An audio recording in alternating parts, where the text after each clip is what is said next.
आज हम बात करेंगे। राजा राव का नोवेल है कांथापुरा। अब कांथापुरा, राजा राव ने इंडियन राइटर है, इंडियन नोवेलिस्ट है। उन्होंने एक नोवेल लिखा है जिसका नाम है कांथापुरा। ये एक गांव के नाम से इसका नाम जोड़ा गया है। अब ये गांव साउथ में, वेस्ट में पड़ता है। मतलब साउथ में वेस्ट साइड में ये गांव है कांथापुरा।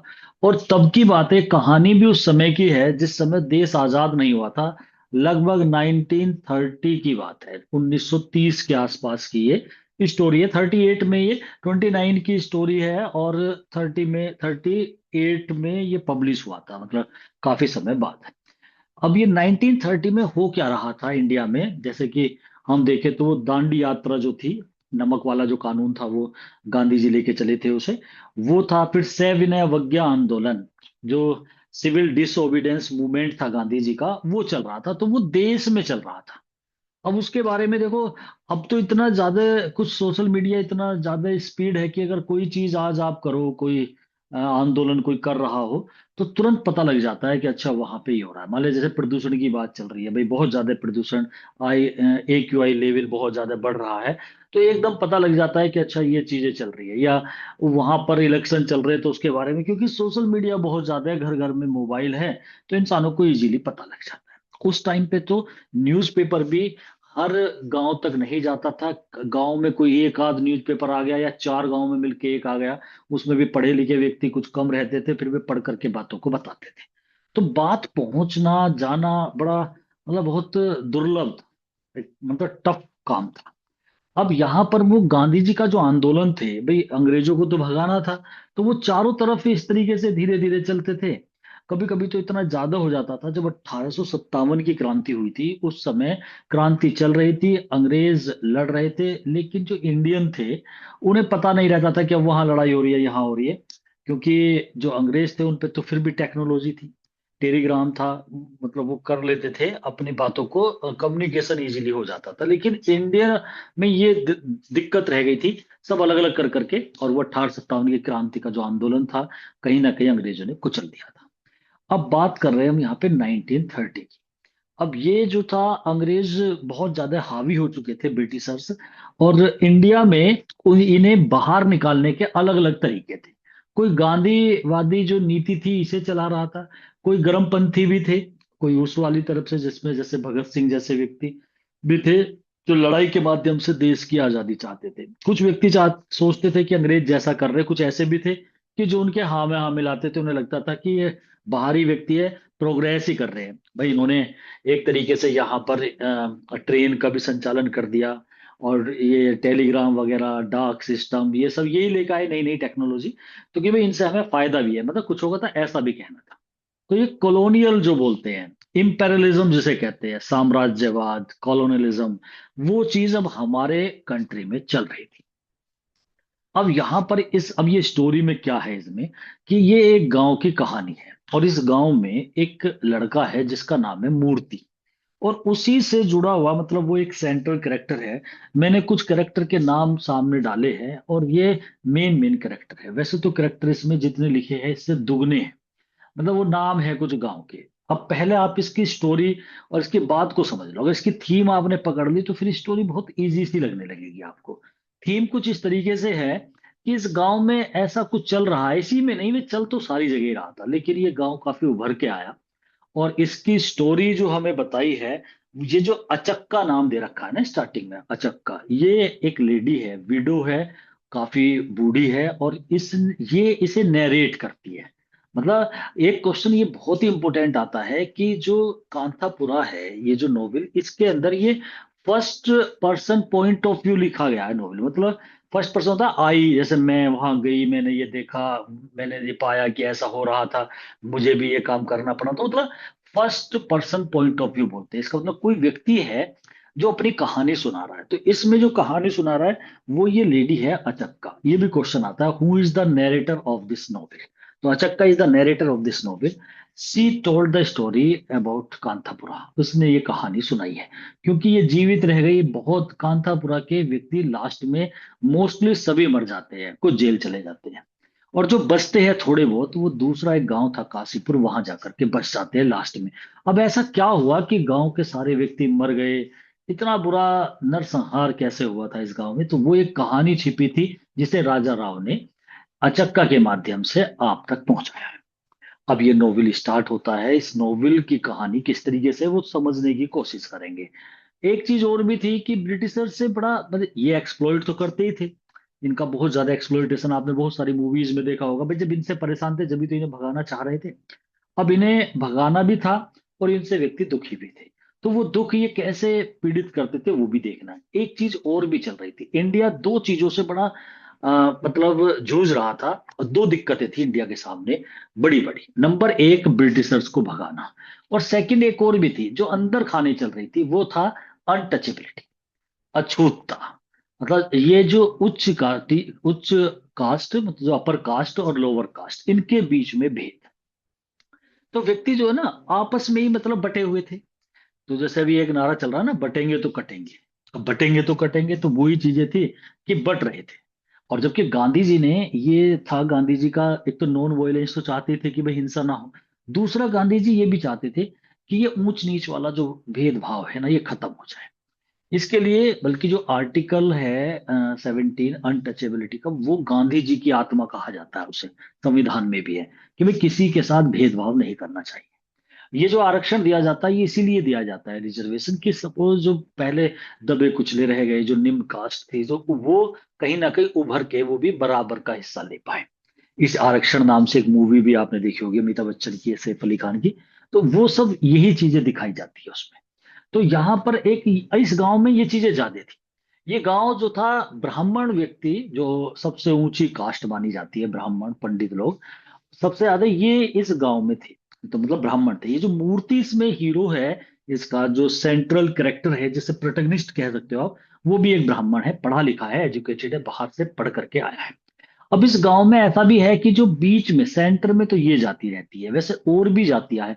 आप किसी भी गांव में चले जाओ, एक ये कहा जाता है भाई ये गांव ठाकुरों का है, ये गांव जाटों का है, ये पंडितों का है, ऐसे बोला जाता है। लेकिन उसमें और भी कास्ट होती है, तो बड़ी कास्ट को थोड़ा सा ज्यादा प्राथमिकता पहले से ही दे करके चली आ रही है। लेकिन गांधी जी ऐसा नहीं चाहते थे, वो चाहते थे कि ये जातिवाद वाला सिस्टम भी खत्म हो, कास्टिसिज्म नहीं होनी चाहिए, और भेदभाव तो बिल्कुल भी नहीं होना चाहिए। ऐसा ही डॉक्टर भीमराव अंबेडकर, वो भी इसी चीज को लेकर के चले थे कि भाई ये चीजें नहीं होनी चाहिए। इन चीजों से क्या होता है कि खुद ही हम आपस में ही टूट जाएंगे, तो हम अंग्रेजों को कैसे बाहर निकालेंगे। अब यही चीज थी, देखो अंग्रेजों को सब बाहर निकालना चाहते थे।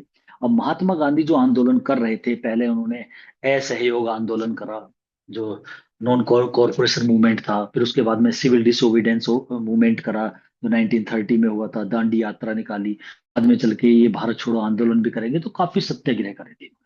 मतलब अहिंसा जो है वो इन्होंने मार्ग अपनाया था, नॉन वायलेंस का। अब ये मूर्ति जो था वो गांधी जी के नक्शो कदम पे चलता था, बाहर से शहर से पढ़ करके आया, तो उसे सारी चीजों का पता था, पढ़ा लिखा था, तो वो यही चाहता था, गांव में इसी चीज को फैला रहा था कि भाई हमें गांधी जी के नक्शो कदम पर चलना चाहिए। अब यहाँ 20 सेंटर में तो ये रहते थे ब्राह्मण, और बॉर्डर पे जो थे थोड़े जो लोअर कास्ट के व्यक्ति थे, जिसमें कुछ पोर्टर्स होते हैं, कुम्हार वगैरह, वो भी थे, कुछ जुलाहे जो होते वीवर्स वो भी थे, और एक कास्ट थी जो काफी नीचे थी, वो थी परिहास। तो परिहास जो कास्ट है, मतलब वो बहुत ही लोअर कास्ट है, वो भी व्यक्ति थे, तो वे ज्यादातर मजदूरी वाला काम किया करते थे। अब यहाँ पर ऐसे में कुछ नाम ऐसे आएंगे आपके सामने जो ब्राह्मण है और जो इनसे चिढ़ते हैं, कुछ ऐसे आएंगे जो दोनों को इकट्ठा करना चाहते हैं। तो मूर्ति तो उन्हीं में से ही है, वो चाहता था कि यार ये कास्टिसिज्म खत्म हो, बल्कि इस चीज की वजह से इसे मतलब जैसे कहते हैं ना, हुक्का पानी गिरा दिया इसके घर वालों को और इसके फैमिली मेंबर्स को। एक बार ऐसा होता है कि इन्हें इस कास्ट से निकाल दिया जाता है कि भाई हम तुम्हें मानते नहीं है कि तुम ब्राह्मण हो, क्योंकि तुम सबके घर चले जाते हो, उनका झूठा खाते हो, उनके साथ रहते हो, तुम तो गलत हो, तुम उनके साथ ही नहीं रहना चाहिए, ऐसा कह करके बीच में मतलब ऐसे भी एक एपिसोड आएगा कि वहां पर मूर्ति और उसके परिवार वालों को निकाल दिया जाएगा। हालांकि उस चीज का मूर्ति पे कोई फर्क नहीं पड़ेगा, अरे तुम्हारा तुम्हारे कहने से क्या है, मैं तो वही हूँ जो हूँ, तुम कौन होते हो मुझे कास्ट से बेदखल करने वाले। उस तो ऐसा सोचना होता है। उस पे फर्क पड़े ना पड़े, लेकिन उसकी मदर पे बहुत ज्यादा। और वो बल्कि सदमे में मर भी जाती है। इसी नोवेल में, स्टोरी में आएगा। फिलहाल हम नोवेल को स्टार्ट कर लेते हैं। कुछ कैरेक्टर यहाँ पर दे रखे हैं। तो बात करते हैं अचक्का, वो कहानी को सुना रही है। वो बताती है कि किस तरीके से कांतापुरा विलेज था, बड़ा सभी कास्ट उसके अंदर रहती थी। और मतलब बहुत आंदोलनकारी ये गांव रहा। लेकिन लास्ट में सब कुछ कैसे कैसे तहस नहस हुआ, उसके बारे में स्टोरी बताती है। तो वो कहती है कि ये जो पूरा गांव था, ये एक कंचम्मा नाम है, एक देवी का। जैसे सब गांव के एक देवी देवता होते हैं ना, वो स्टोरी में आ जाएगा। कंचम्मा नाम था उसका। कि भाई उसकी मतलब ये उसकी बड़ी पूजा करते थे। कंचम्मा की क्यों करते थे? वो इनकी मतलब जैसा होता है ना कि भाई हमारे गांव के देवता, हमारे कुल के देवता, तो वो कंचम्मा थी। कंचम्मा का ऐसा माना जाता है कि इस गांव में कभी पहले कोई प्रेत, मतलब डेमन, कोई पिशाच था, जो कि मतलब यूथ पर्सन्स को मार दिया करता था और लेडीज को ले जाया करता था। तो उसकी हत्या करी थी इस कंचम्मा ने। तब इसे, इस कंचम्मा को, इसका मतलब इसे देवी मान करके इसकी पूजा की जाती है। ये एक पुरानी एक मिथ है, मतलब ऐसा। तो कंचम्मा पूछा जा सकता है, who is the goddess of Kanthapura की गॉडेस कौन है? तो वो कंचम्मा है। और इन्हें ये लगता था गांव वालों को, जब तक कंचम्मा का साया हमारे पर है तो कोई हमारी कोई हानि नहीं हो सकती। जैसा कि ट्रोय के युद्ध में आपने देखा होगा, जो ट्रोय कंट्री था ना, वो अपोलो को अपना देवता मानते थे कि अपोलो जब तक है हमारा कुछ नहीं बिगड़ सकता। तो ये कंचम्मा को मानते थे। तो अचक्का कहानी सुना रही है, और कहानी है मूर्ति से जुड़ी हुई। वो बताती है कि एक लड़का है, मूर्ति, जो कि पढ़ लिख करके आया है, ब्राह्मण है। और उसका एक ही टारगेट था कि भाई गांधी के रास्ते पे चलो, सत्याग्रह वाले रास्ते पे। और ये सबको इकट्ठा करो, ये जातिवाद को खत्म करना। और ये जो जातिवाद को खत्म करने का बीड़ा उसने उठाया था ना, यहीं पर वो मात खा गया। कुछ ब्राह्मण दूसरे, जो पैसा ब्याज पे देता था, जिसका नाम है भट्टा, शंकर भट्टा इसका नाम है। तो ये जो भट्टा है, ये सबसे मतलब बेकार कैरेक्टर इसी का दिखाया गया है। ये भी ब्राह्मण है। ये पैसा जो है इंटरेस्ट पे देता है, और ज्यादातर गरीबों को देता है। नीची कास्ट से बात नहीं करेंगे, ब्याज पे पैसा देंगे, पैसा कमाएंगे उनसे, ठीक है ना। तो वो था ये भट्टा। ये नहीं चाहता था किसी भी तरीके से ये उभर के आए। तो यार, जितना गरीब परेशान होगा, आदमी जब परेशान होगा तो पैसा लेने आएगा ब्याज पे, इंटरेस्ट पे। तो ये इंटरेस्ट पे देगा। तो ये मूर्ति से चिढ़ता था कि ये जो अपना लेके चल रहा है ना, ये सारी चीजें, कि भाई ऐसा हो जाए वैसा, ये सब चीज नहीं होनी चाहिए। तो कुल मिलाकर के मूर्ति से चिढ़ता था ये भट्टा। एक पटेल है, ये पटेल रंगा घोड़ा। ये भी मतलब एक इंटरेस्ट पे ही पैसा देता है, लेकिन ये मूर्ति के साथ है। ये भी चाहता है कि हाँ, सब चीजें जो है मतलब कास्टिसिज्म जो है वो खत्म होना चाहिए, और ये लोअर कास्ट अपर कास्ट वाला मैटर नहीं होना चाहिए। अब यहाँ पर मूर्ति के बारे में मैं आपको बता दूं। अब होता क्या है, जब स्टार्टिंग में प्ले में, मतलब जब ये नोवेल स्टार्ट होता है, तो मूर्ति को एक शिवलिंग मिलता है। और उसे वो बताता है कि भाई ये शिवलिंग की खोज होती है गांव में। तो सब बड़े खुश होते हैं। तो जहां कंचम्मा की मूर्ति थी, जहां उस देवी की मूर्ति थी, उसके बराबर में शिवलिंग को मतलब जमीन में गाड़ देते हैं। और कहते हैं कि भाई इसके एक मंदिर बनाया जाए। तो शिवलिंग का एक मंदिर बना करके, एक अच्छा मंदिर, और सब गांव वाले बड़े खुश हैं। और उसे मतलब शिवलिंग का मंदिर बन जाता है। तो बड़े, अब कहते हैं भाई मंदिर तो बन गया, लेकिन अब स्टार्टिंग करने के लिए एक कथा होनी चाहिए, जिसे यहाँ पे हरि कथा के नाम से जाना गया है। अब ये जो हरि कथा होती है, इसे जयराम आचार था उसका नाम, जयराम आचार। वो जयराम आचारा, मतलब ऐसे बोला जाता है, इसमें साउथ के नाम है ना। जयराम आचारा, तो उसे बुलाया जाता है। वो इस कथा को करता है। अब वो कथा करता है, उस ये सब आते हैं, सभी गांव के व्यक्ति। और मतलब उसमें ब्राह्मण ही आते हैं मोस्टली।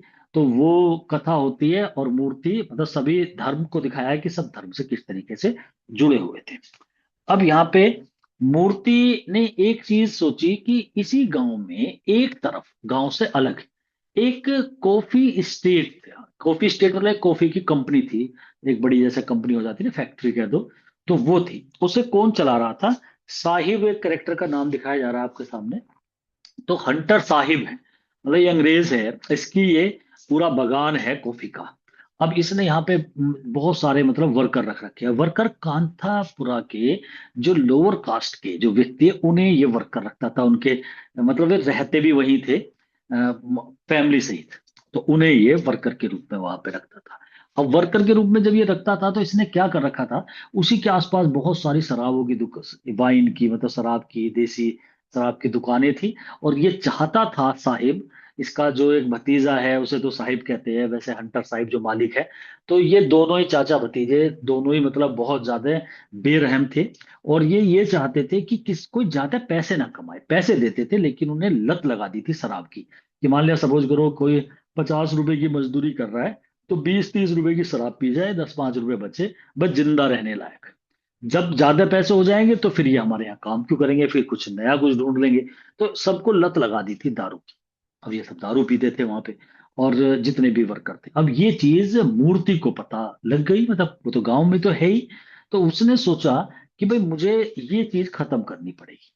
तो तब वो यहाँ पर एक मतलब इन्हें सबको एजुकेट करना चाहता है कि सब एजुकेटेड हो जाएंगे तो सबके समझ में आ जाएगा। अब बड़े बड़े हैं, सबको बुला करके पढ़ाने का एक व्यक्ति है, वो भी ब्राह्मण है, उसे ये अपने साथ ले लेता है, वासुदेव नाम है उसका। तो ये मूर्ति और वासुदेव दोनों उन्हें पढ़ाने के लिए अलग से बुलाते हैं, और उनकी क्लास लगाते हैं कि भाई पढ़ने के लिए। और जब वे आते हैं तो उन्हें वहां पर जब पता लगता है इसे साहिब को, तो एक पुलिस वाले को भेजा जाता है जो यहीं रहता है साहिब के यहीं पर ही। और वो पुलिस वाले का नाम है बड़े खान। अब बड़े खान जो है ये अब से कुछ दिन पहले इसी गांव में, जो कांथापुरा है, ये यहाँ पर क्योंकि इसे यहीं का इंचार्ज बनाया गया था। अच्छा, ये भी देखते थे अंग्रेज, बड़ा ध्यान लगाते थे कि ये मुस्लिम था, इसे यहाँ भेजा गया। और कहीं ना कहीं हिंदू मुस्लिम, हिंदुओं में भी कास्टिसिज्म, इन चीजों का ये जो अंदर खाने मतलब जो ये काट छाट है या जो फूट है आपस की, उसका फायदा उठाते थे अंग्रेज।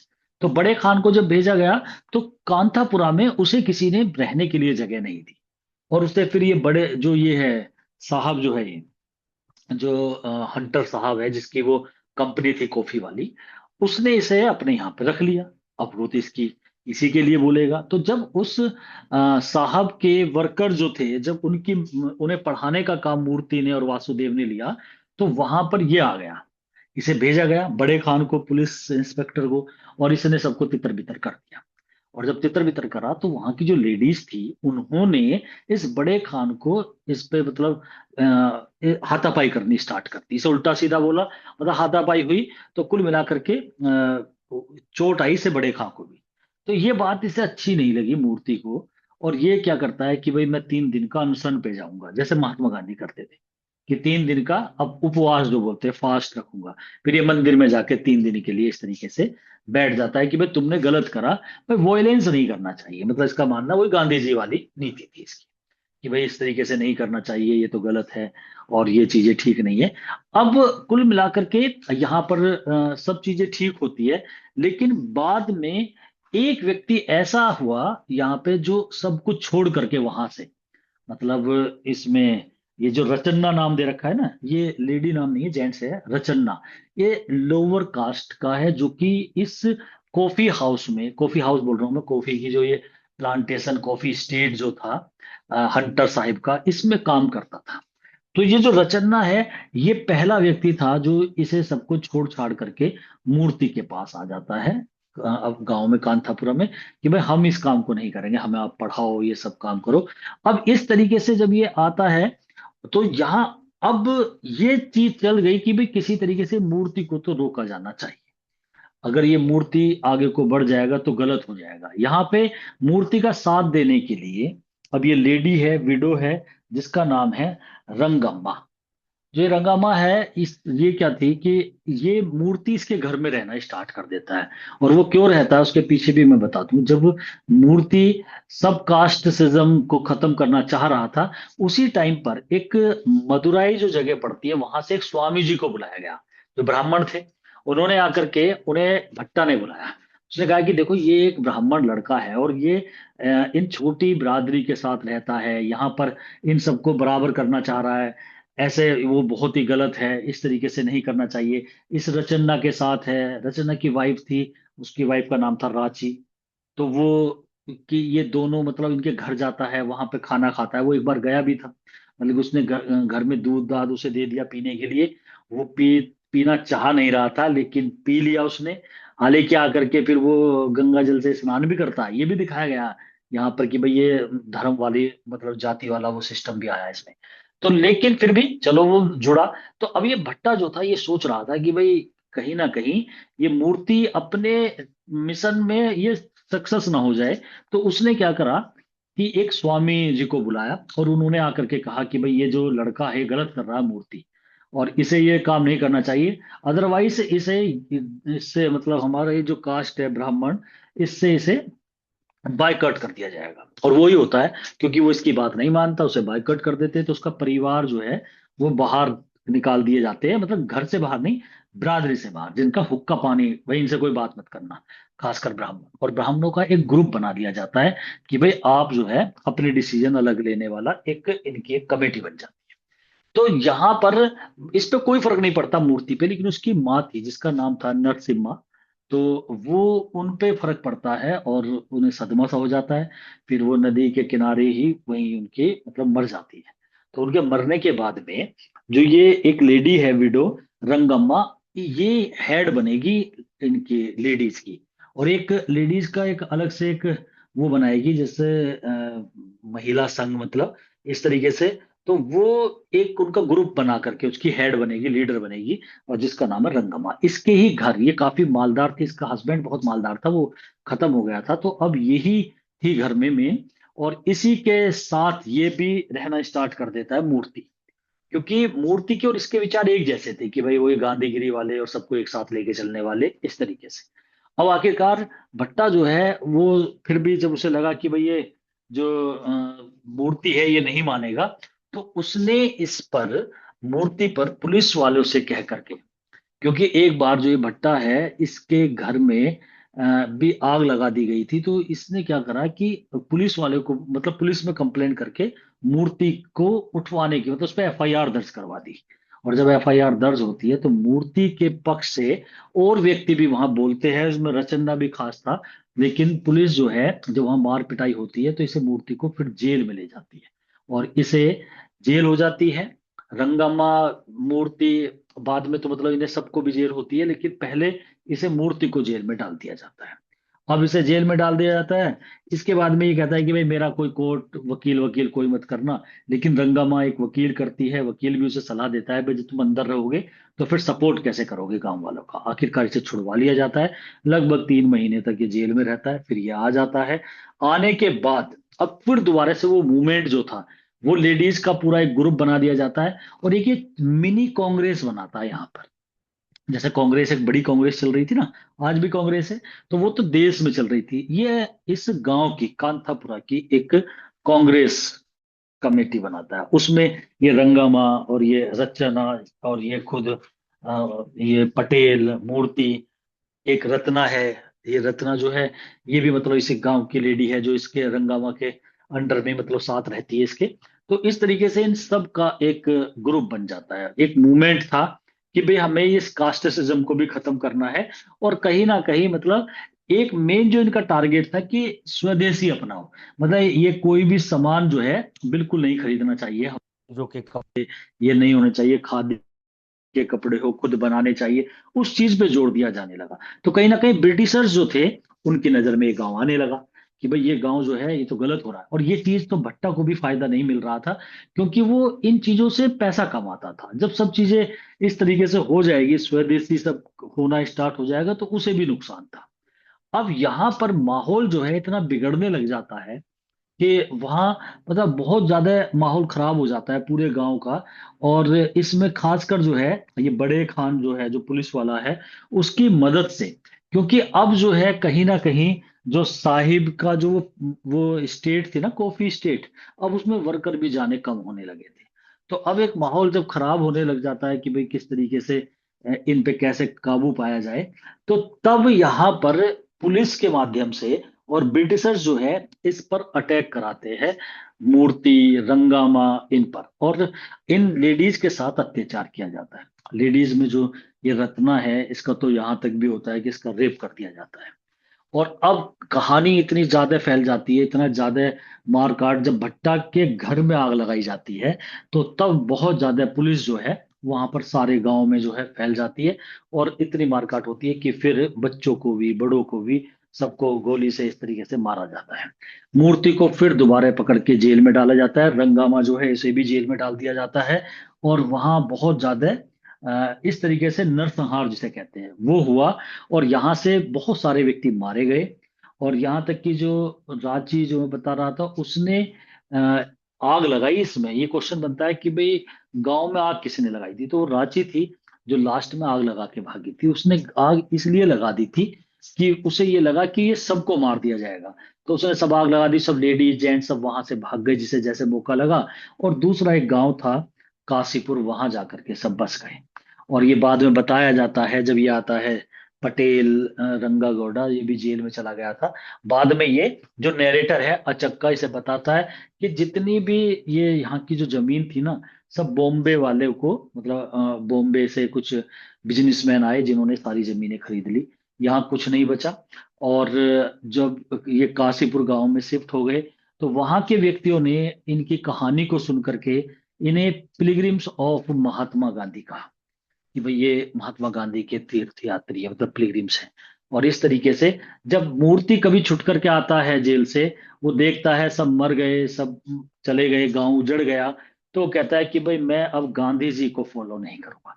ये बात भी लास्ट में मतलब इस तरीके से आती है, अब मैं गांधी जी को फॉलो नहीं करूंगा, इससे अच्छा तो मैं जवाहरलाल नेहरू को फॉलो करूंगा। जवाहरलाल नेहरू क्या थे, वो एक पॉलिटिशियन थे कि भाई ये जो है ना अहिंसा वाला जो रास्ता है कि भाई हिंसा मत करो, अहिंसा के रास्ते में क्या मिला हमें, सब मारे गए इस तरीके से, सब बर्बाद हो गए। तो वो फिर गांधी जी का फॉलोवर था बहुत बड़ा, अब उसने वो चीजें सब छोड़ दिया और पंडित जवाहरलाल नेहरू का एक पॉलिटिशियन वाला जो मेथड है उसे फॉलो करना स्टार्ट कर दिया। इस तरीके से ये कहानी एंड होती है।